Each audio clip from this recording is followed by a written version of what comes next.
This is Carl at National RV Detroit. I'm going to walk you through this 2014 Crossroads Zinger travel trailer. The model number is 320RE, okay? And I'm just going to show you some of the features and how they work, okay? So, you have regular crank down stabilizers, of course.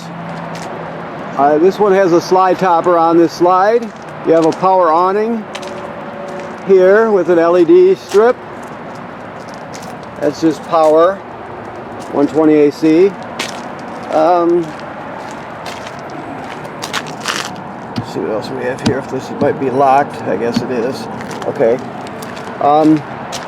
Deep cycle marine battery, two 30-pound LP tanks that are full, along with an automatic changeover regulator. You got a power tongue jack here.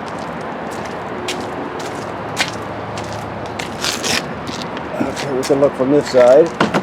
And you just have in here, as you can see, you have some cranks. You have a crank for your power tongue jack. Here, let's see here. You have a crank for your power tongue jack. If this ever fails, you can unscrew this cap right here, put that small crank on it, and crank it manually if you need to get yourself out of trouble. And then, of course, you have regular 3/4 inch crank. There's your dump hose kit. Okay. City water hookup. Most common way to get water to the trailer, you just hook the water on there and you turn it on, you're all set. If you're camping someplace without city water, you can pre-fill your fresh water tank right here and then use the onboard pump to pump the water. So I'll show you where the pump switch is when we get inside. The bottom line is, if you have city water at the campsite, then you don't have to worry about the pump or the tank. That's just an option for when you're camping out in the boondocks or wherever, okay? That's just outside shower slash sprayer. Your black tank on over here, and your left tank valve over there. This is your water heater. Right now it's drained. You can see the drain plug is out, but it runs on gas and electric. The switches are inside. I'll show you those when we get in there. Right now it's empty. It's drained and empty because the trailer's winterized, right? So there's valves on the back that are bypassed. The system is filled with antifreeze. All the water's been purged out, and your water heater is drained. So it's all set for the winter, okay? That's your vent for your furnace.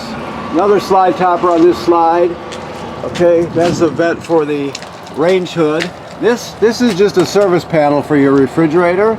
You don't really have to go in there for any reason. You have a 30-foot, 30-amp cord, a shore cord, so it's a 30 amp. It tucks right into there. And these are cable and campground, or cable and satellite through. You have a ladder for the roof, which makes it easy to get up on your roof and inspect it. Okay. So let's go inside and see what we have. We also have outside speakers.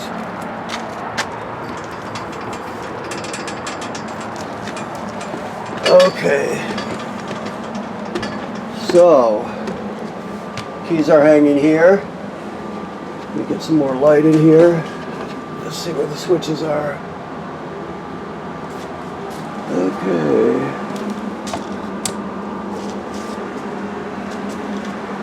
Okay, so you have some controls over here. Awning light, porch light, master light there. This is your water here, so your water pump switch is here.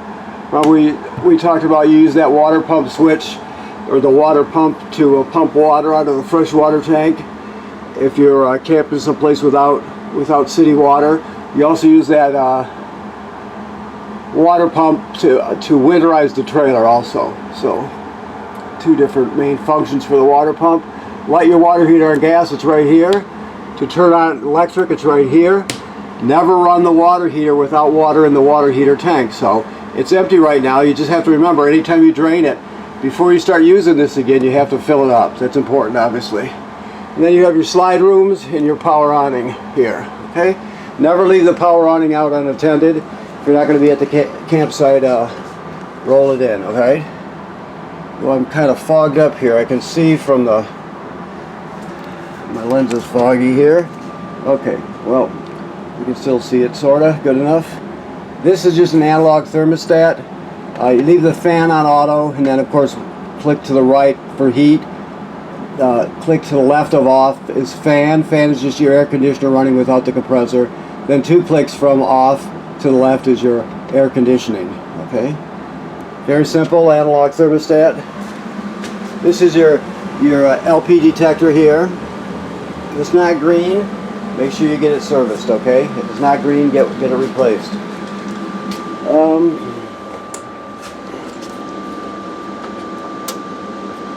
So this is the range hood that vents to the outside. I showed you that vent on the outside. You have a fan and a light. This is just basically you have 3 knobs for the 3 burners, and then this is the oven, and then this is the sparker. You turn it clockwise to spark. So let me see what we have here. I don't know if he's worked the gas. Oh, there it goes. So there you have it right there. Very simple. The oven has hardly been used, but the oven is a little different. You have a pilot light at the bottom all the way to the back, and what you'll do is you'll take your lighter. You have to use a grill lighter with a long neck, and you'll go to pilot light here. You'll depress this, then you use your grill lighter and you'll light the pilot light back there. Once it lights, you'll still hold this in for another 15-20 seconds to heat up the thermocouple. Once you do that, you can go to whatever operating temperature you want, go to 350, whatever, and it cycles as an oven does. But when you shut it off, obviously the flame goes out, but so does the pilot light, so you have to relight the pilot light each time you use the oven. Okay, let me shut that off. Now your refrigerator is a gas absorption refrigerator, meaning it'll run on 120 LP or 120 AC, regular household current, or it will run on LP gas. So auto is where you're normally going to run it. So you'll go to auto just like that. You see it just turned on. The reason they call it auto is because it automatically seeks out a 120 AC. If it can't find it, or it's using it and the power source goes off, you have a blackout at the campground or whatever, it'll automatically switch over to gas for you and light on gas so you don't spoil your food. So running it on auto is typically where you're going to have it. If you're pulling it down the road and you want to run the refrigerator to keep something cool, you can shift it over to gas and just run it on gas. But generally, auto's the way you're going to go. Temperature up all the way. Okay. So this is gas absorption, like I said. It works on both LP gas and 120 AC. Okay, I'll leave that on. Furniture, obviously, self-explanatory.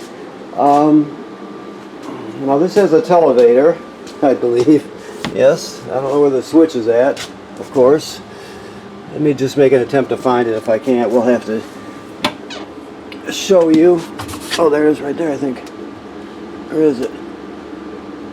Let me see, I can't see it. I can't tell. Yep, there it goes.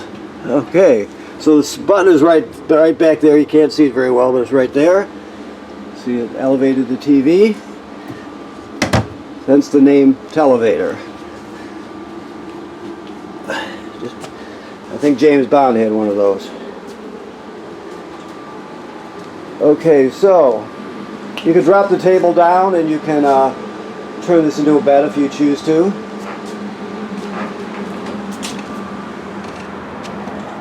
Come up here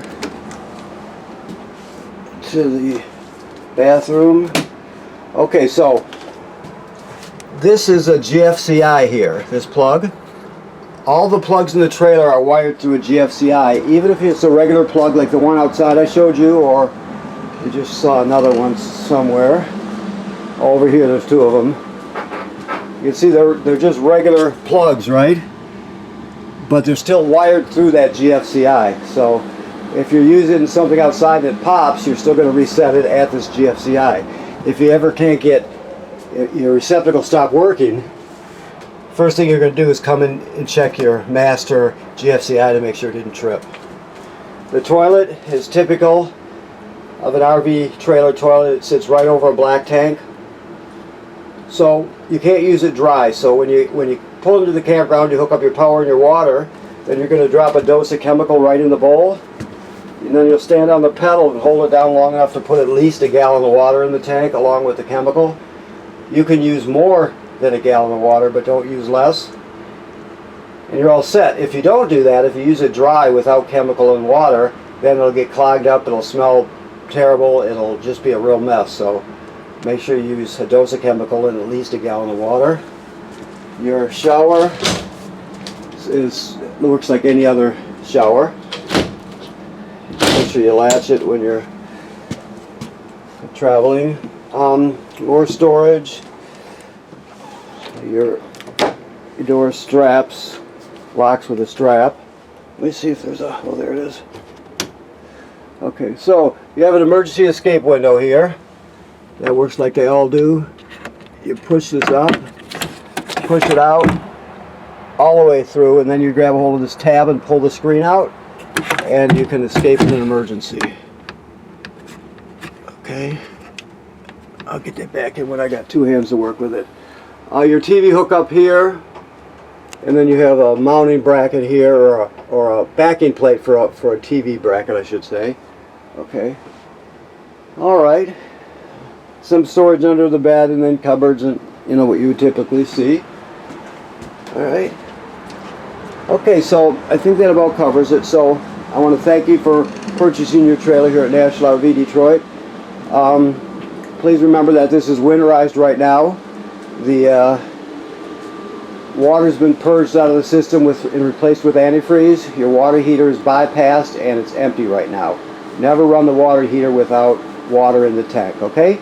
Thank you very much.